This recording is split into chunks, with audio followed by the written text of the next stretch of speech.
Hey guys, Donovan here. On today's video, I'm going to get away from some of the technical side and go more towards the fundamental side of tuning a room and that sort of problem solving for what you have in the room. So I'm in Santa Clara, I think. Yeah, Santa Clara, California, doing a show. So this was originally three different breakout rooms, and then it combined tonight to turn into one for a session that we have tomorrow. So it's just a big U round table and a small listening area here. And if you'll notice, I put delays in a fairly small room, and I'll tell you why.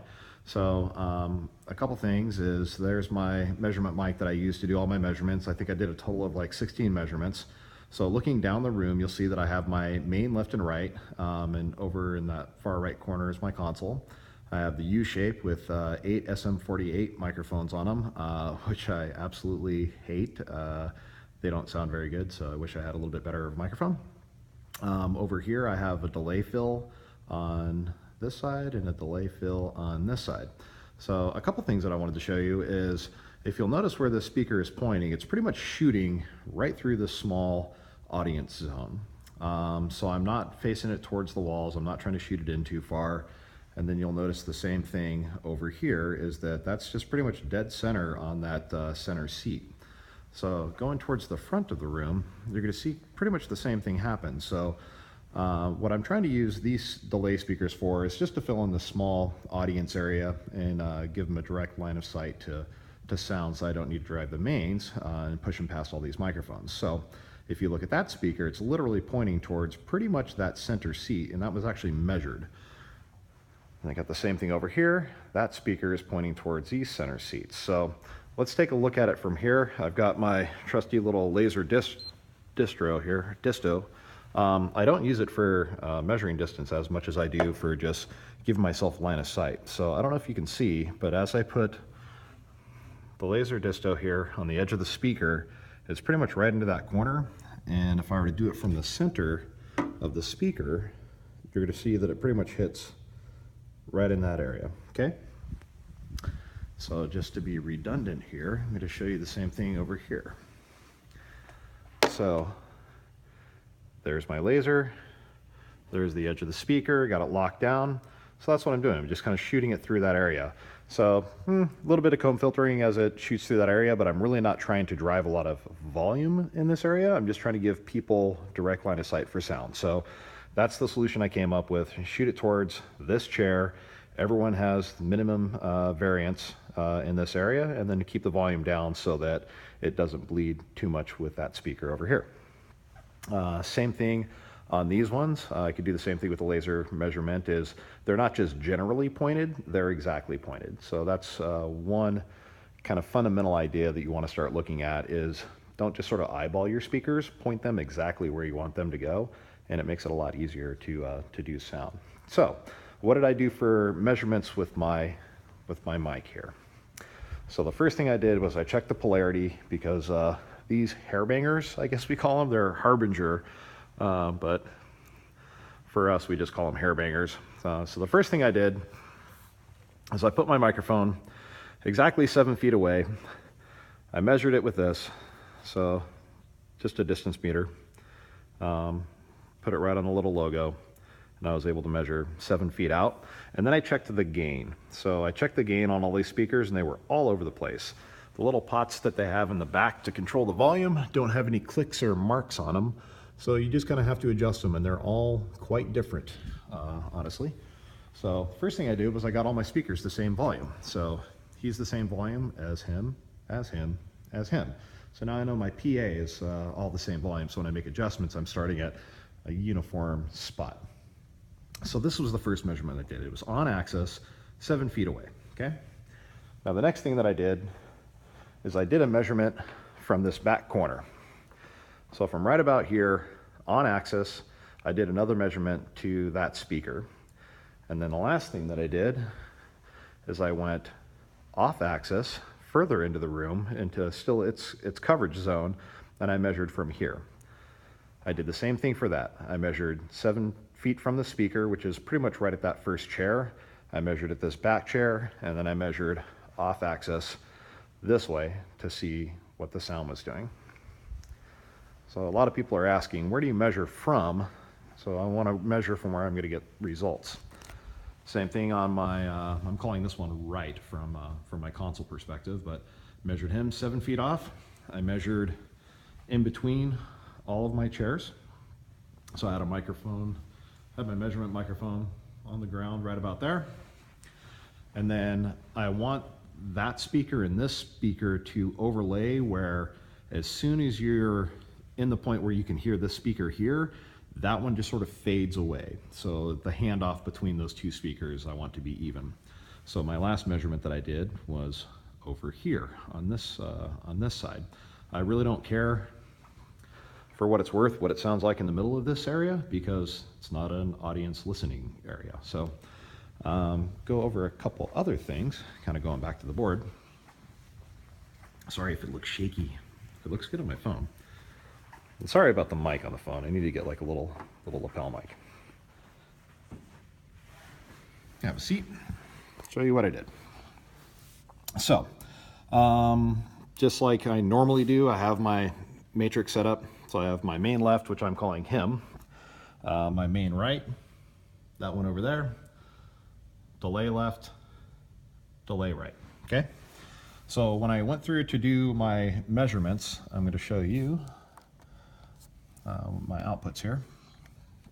So you'll see some delays on my outputs. So there's my output 1 is main left matrix, main right, delay left, delay right.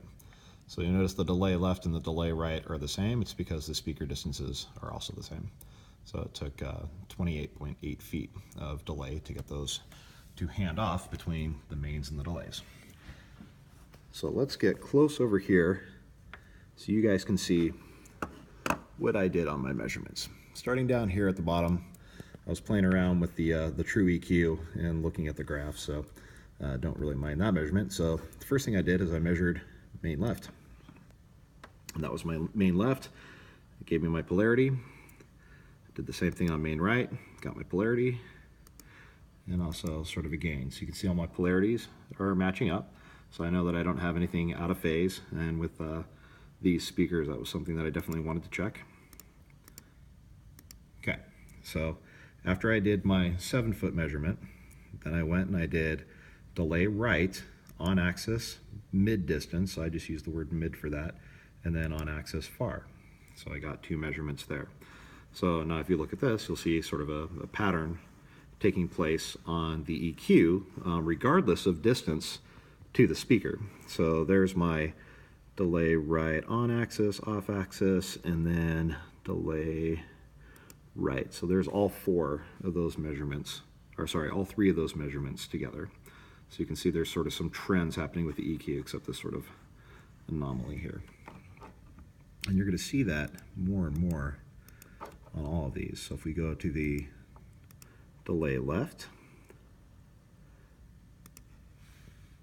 so there's the delay left measurements. See these patterns that develop over here? So it really doesn't matter where the measurement mic is in the room, if it's an anomaly or not even anomaly, it's not really the right word for it. If it's a characteristic of the speaker, you're going to see it anywhere that you do that measurement. So taking into account absorption, reflections, the sound that the speakers are making really does come through into the room in multiple spots. Let's turn off my delay. Okay, that was the right one. Okay. After that, I did my my main mid distance and far distance. So again, to reiterate, I had a main one that was 7 feet away from there, one that was midway down that table, and then one was sort of at the end of the table where the speakers are going to hand off. And again, you can see common EQ settings here. Just going to clear this to make it easier. Just hide them all. Okay, so then what I did is I took the measurements for the like sides, right? So I took all of my lefts and I averaged them together. So this was the average that I got on that phase and for the EQ. So just averaged them all together, and I did that for all 4 speakers. An average of 3 measurements for my right speaker, average of 3 for my delay, an average of 3 for my delay right. Okay. So then how do you time align this? So like, what do you do to time align it? So I'm gonna go into kind of an idea here for you. So what I did is I put my measurement microphone pretty much in the center of the room, back behind those two chairs. So it was in a position where I could pick up the main speakers from the measurement microphone and my delay speakers on both sides, okay? From literally center of the room right back here. So then the time alignment. So what did I do? So what I did is I summed the mains together. So I turned on my main left and I turned on my main right. I put my microphone out there and I did measurement. So I turned it on, did the measurement, tracked my distance, and then I turned the tracking feature off, okay?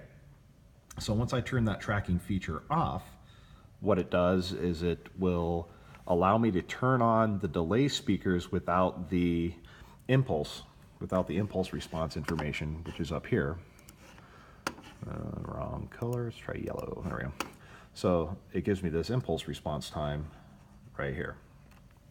So what I did with that is when I did the main speakers, I time aligned the information here. So I was able to measure the distance. So I was able to measure the distance, how far was it away from those main speakers. I then turned off the averaging, moved the microphone way down to the other side, and then didn't adjust for that average. And what happened is this indicator, this mark here, this timestamp started shifting to the left, okay? So then in order to bring this back to the right, I added delay only on those delay speakers. So once I added the delay, I was able to get those two to come over on top of each other. And that's what these measurements are. Oh, sorry, finger. Okay, so we have